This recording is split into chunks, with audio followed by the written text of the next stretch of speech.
Unang grupo na makakausap natin, hindi pala, kasi mamaya ay opisina yung kakausapin natin. Patungkol naman doon sa na-headline natin kanina, at least may relasyon doon. Yung no catch, Oil no sell spill. muna, oil spill. Oo. Yes. Pero bigas muna pag-usapan natin ngayong umaga ha. Ang nasa linya ho natin ay ang co-founder, Philippine Rice Industry Stakeholders Movement o PRISM. Si Sir Orly Manuntag. Yes, Sir Orly, magandang umaga. Welcome po sa Double Wang, sa Double B, radyo na, TV pa. Good morning, sir. Ay, good morning po sa Double B at Double Wake po. Ayan, magandang umaga. Kayo po ba ay may partisipasyon na doon sa Rice for All program ng gobyerno? Kasi hindi naman kakayanin ng gobyerno, Weng, di ba, na maglaan ng napakalaking bulto ng supply ng bigas para ibagsak sa presyong 45 pesos per kilo ang mabibili ng mga kapuso natin. Pero kayo sila, po sa PRISM, bilang mga traders, kayo, lalahok po ba kayo dito? Tsaka may kwan na di ba? Nabawasan na yung taripa. Yes, oo. Yes. Tama po kasi mula po nung binawasan po yung taripa, 35%, ngayon po ay 15%. Kami po ay lalahok. Yun nga lang po, yung mga parating po ng mga kasamahan natin importers, incoming pa lang po eh. Ngayon pa lang po papasok ngayong Agosto. Okay. Kailan po kayo makakapagbagsak sa mga Kadiwa sa Kadiwa store ba kayo magbabagsak o sa palengke? But on the price of 45 pesos per kilo? Sa mga palengke po, sa Palengke mga na. po natin, yes po yun. Hindi pa po kami directly po sa Kadiwa. Okay. So, yung pong sa Kadiwa ngayon, parang sa karili po yata muna nila yung Rice for All. Yes, sir. Yun. Hindi, pero meron din yung rice for all, hindi ba yan for all na pwedeng magbenta rin? Actually, ang alam namin, pwede naman kahit sino. Kaya lang, di pa po kami nagkakaroon ng meeting for that po. Yun nga rin po isang panawagan namin na makapag-usap at then makapagtulungan kung Kadiwa lang po kasi syempre po, limitado. Isang tindahan lang. So, ang parang panawagan namin, ang DA, ang importers at ang mga retailers para mag-usap-usap, sila nagparating ng 25% na well-milled, broken. Yun naman po kasi pinag-uusapan, hindi naman po yung premium rice. Yes, opo. Yun yung nagparating ng importers and then ito yung mga retailers para maibagsak din sa mga market. Hindi so pa po magkatulungan, hindi lang po sa Kadiwa. Hindi pa po ba kayo kinakausap ng Department of Agriculture para doon sa Rice for All program ng gobyerno? Wala pa po eh. Kaya po yung po isa sa panawagan po namin. Bukas po kami at handa po kami tumulong para po dito. Ano, hanggang sa ano kayo bukas? Yung pwede kayo magbenta na ng... Hanggang 45 pesos per kilo. O baka lower pa? Or lower pa? Depende po kasi yon sa presyo po natin sa world market. Kasi po itong naman pong 45 pesos, patungkol po talaga sa imported na bigas. Okay, pero kung sakali po na sumali na kayo dito sa programa, kailan po makikita ng taong bayan, ng mga ordinaryong mamimili sa mga palengke, yung 45 pesos per kilo galing po sa inyong mga traders? Ito po, inaantay lang po yung mga shipment ng mga kasamahan namin na importers. Baka ngayon pong August, second week, onwards po, nandyan na po yan. Second week? May mga delays daw po na nangyayari po sa incoming shipments, kaya po ganun. Ano pong delays? Ano pong problema doon sa pagpasok ng mga imported rice? Noon po kasi, di ba, nagkaroon tayo ng yung kung kailan po mag-i-start yung ating pong 15%. So, nung una, akala po nung iba, July 5, bigla po nagkaroon ng, sabi, July 15. So, yung shipments po, hindi po naipa-delay mo dahil po baka abutan pa lang 35%. Opo.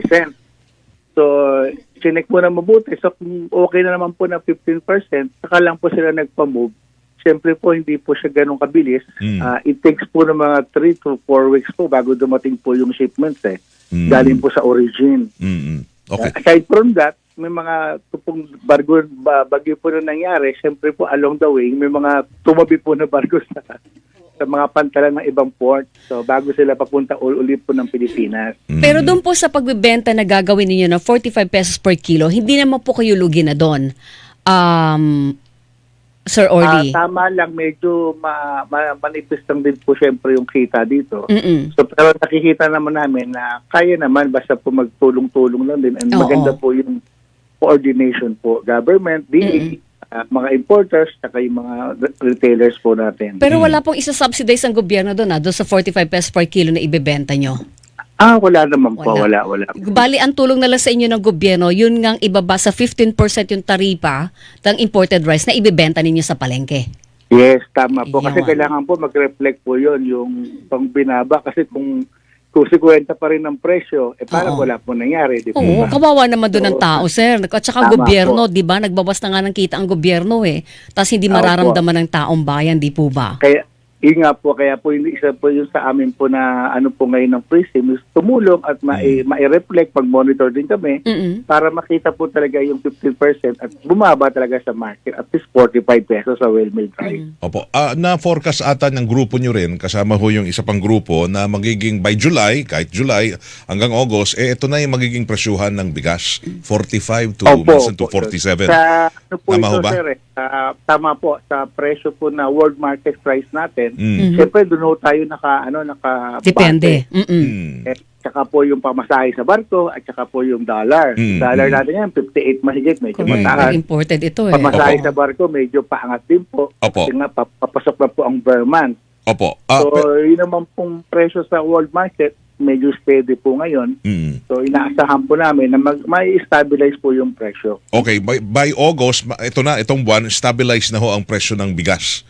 Yes, maano na po yan. Basta po, hindi lang po tataas sa world market. Oo. Yun po yung kasi hindi natin mapanghawakan. Pagka malakas ang demand sa world market, Mm. tataas po yung punan. Di So, po ba? yung pong 45 to 46, anong klaseng bigas yan? Well-milled po ito. Well-milled. Po. 25% well-milled po. Maganda na po siya. Oo. Maganda na ito. Ito yung, ano po ang landed cost nito, Sir Orly? Ang sa kwenta po namin, landed niya po nasa 40 pesos po eh. 40 pesos. Kaya sakto lang kung mag-45 kayo sa Kaya na palengke. po. Kaya na. Yung premium rice naman, baka kasi may mga bumibili na ng premium, mas gusto nila yun. Ayun po, yung premium rice, ang nakikita po namin dito, nasa mga 48 to 50 pesos naman po yung presyo. Na ito po Bababa na galing doon? galing po ito sa mga 55 po eh. Oo. So, nasa mga 50 po siguro ang presyo po ng premium po natin ngayon. Ayun. So, Ngayong August yan, makikita ngayon. na natin yan, Sir Orly. Opo, yes. Premium rice yan, yung mga mararamdaman na po jasmine, yung mga Mga ganyan, dinorado na oo. mababango. Apo. Yung kanin pa lang, di mo kailangan ng ulam, busog ka na, yung Sir isa, Orly. sinampalukan, hindi, sinandoming. Sinampalo.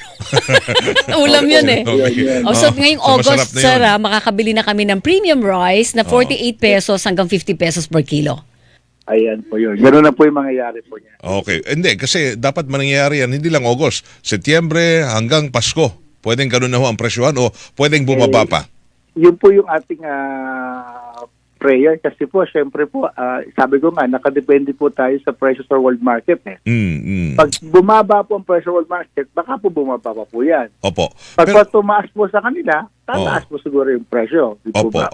Okay. Pero ito naman, pangambaho ng mga local producers naman, yung mga lokal na magsasaka, naman ho sila malugi na. Kayo po ba bibili pa rin sa kanila? Tama naman po kasi syempre po 80% naman po galing po sa local, 20% naman po yung sa imported rice. Sabi po kasi syempre mas masaya pag local po na production po ng ating local na farmers ang binebenta po natin. Tsaka mas masarap. Syempre po sariling atin po yan. Di po ba? Hindi. So, ibig sabihin 20% lang ang pinapayagang i-import? Hindi naman po Hindi naman. siya pinapayagan. Kumbaga, base po doon sa monitor namin, sa Oo. pumapasok po na imported na bigas kada taon, Mm. halos 20% po kasi sa Ah. kabuuan po na production po natin or pangangailangan po ng buong bansa. Kasi napupuna naman ng lokal na produksyon. Tsaka hindi ka naman Yes. pwede Majority. mag-over-import, di ba, Sir Orly? Papatayin mo yung lokal. Yun nga eh. Saka po yung paninda mo, mga 2 months lang may book na po yan. Oo. Oh. Bakit Hindi mo ganun po? kailangan Dahil ba marami. matagal din ang stockage niya sa ibang bansa bago dumating sa Pilipinas? Pag dumating sa bansa, ibang klima Alam natin ko, eh. nakapalay naman po sa kanila, tapos gigilingin po nila, and then Oo. saka po nila papadala po dito. Mhm. Mhm. Okay. Maliban po sa PRISM, meron pa bang iba kayong kausap na traders group na sasali din po doon sa Rice for All program? Magbibenta rin po sa presyong 45 pesos per kilo this August. Sa ngayon, wala pa po eh. Ilan po mga na-coordinate namin, PRISM nga po yung gumagawa po nito. Mhm. Yun po, Pero kaya niyo po bang tulungan ng gobyerno sa inisyatibong ito nationwide, Sir Orly? Kasi syempre, ang gusto natin mas malawak, At saka available mas marami kahit ang saan. available Oo. kahit kanino na gustong bumili ng 45 pesos per kilo. Well, tutulong naman po kami syempre, pero ayaw lang po namin mga ako, baka mamaya po kami naman po yung singil, hindi po ba? So, Hindi, at saka baka biglang tumaas sa world market, ano? po, kami naman po yung masis. So, ang gagawin po naman namin, tutulong po kami sa coordination, nasaan ba yung mga nagparating, sino-sino yan, saang region, para naman po yung mga kasamahan natin, yung mga retailers din, kung kaya, masabihan natin, kailangan max mag-reflect sa market po yung 45 pesos. Sinuwan po yung kumbaga commitment na maano po natin para lahat, meron talaga, hindi lang sa Kadiwa. So, lalo na dito sa NCR po, ang priority po natin. Oy, pero linawin ko lang, yung sa Kadiwa, kasi meron binibenta kayong 29, meron din ho ba kayong may offer ho doon na galing sa inyo, sa grupo ho ninyo, sa sektor ho ninyo, na 29 pesos per kilo? Yung nababanggit nyo kanilang broken rice. Wala po kami ron kasi hindi po namin kaya hindi mag-subsidies 29 pesos. Kasi nga po, yung palay po natin nasa 30 pesos na po eh. Oo. Pag sa 29 po talaga, sa gobyerno lang po talaga yung Sila lang. po doon. Opo. Sila yung bumibili, sila pwedeng magbenta ng ganun, kababa lang, 29. Ang pwede lang po bang ibenta ng 45 pesos per kilo ay yung imported rice, Sir Orly, kasi meron siyang bagsak taripa? O pwede po mamili kayo sa lokal at Pwede ibenta na. ng 45 pesos per kilo din? Sa ngayon po kasi hindi pa kaya makabili sa local dahil medyo mataas nga po yung puunan sa palay nila nito matapos na last harvest. Magkano po Pero, ba ang magkano kuha farm nyo? gate? Nasa 29 po yung bilihan po eh. 29, 20 po. So pagka giniling po yan, nasa mga 44, 45 din po yung halos puunan. So talagang hindi kakayanin po siguro ng mga local millers. Ito nga rin po yung sinabi po namin noong una bago po ito na ipapatupad na may mga stocks po talaga yung mga millers natin. Even po mga importers, may mga stock pa po sa 35%.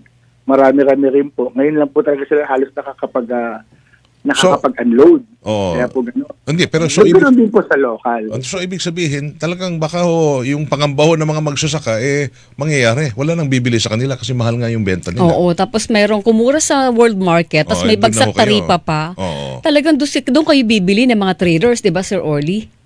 Dahil Ganun po masigurado yung ang kita mangyari po. nun. Mas mura po talaga sa import. Kaya nga po dapat po talaga ito ay matugunan ng gobyerno. Kumbaga yung buying price nila sa mga farmers natin sa local talaga lumawak yung kanilang pondo para mas malaki po yung masakop na. Oo. Para mura Hindi yung po syempre yung ayuda production. po. Mura yung production Tama cost po, nila. Yung Oo. fertilizer, alam ko malaki po yung pondo dito ng gobyerno pero siguro po kailangan baka madagdagan para hindi po masaktan din yung mga local natin na maganda ka po. Yung mga flood control program pala may malaking contribution din pala yan sa mga palayan, sa mga magsasaka natin ha. Oo, hindi lang sa baha. Kasi nga po, mawawala po yung kanilang talim pagka po hindi natin na-control. Okay, sige po. Sir Orly. Salamat. Opo, salamat. Maraming din salamat din po. Sir, thank you Okay po po. sa maagang pagising. Okay po. Salamat. Okay po. Yan. Thank you, Sir Salamat Orly. din po. Sir Orly Manuntag. Yan ho. Ay, paano maganda yung balitang yun? Hilingan, walang Pinoy.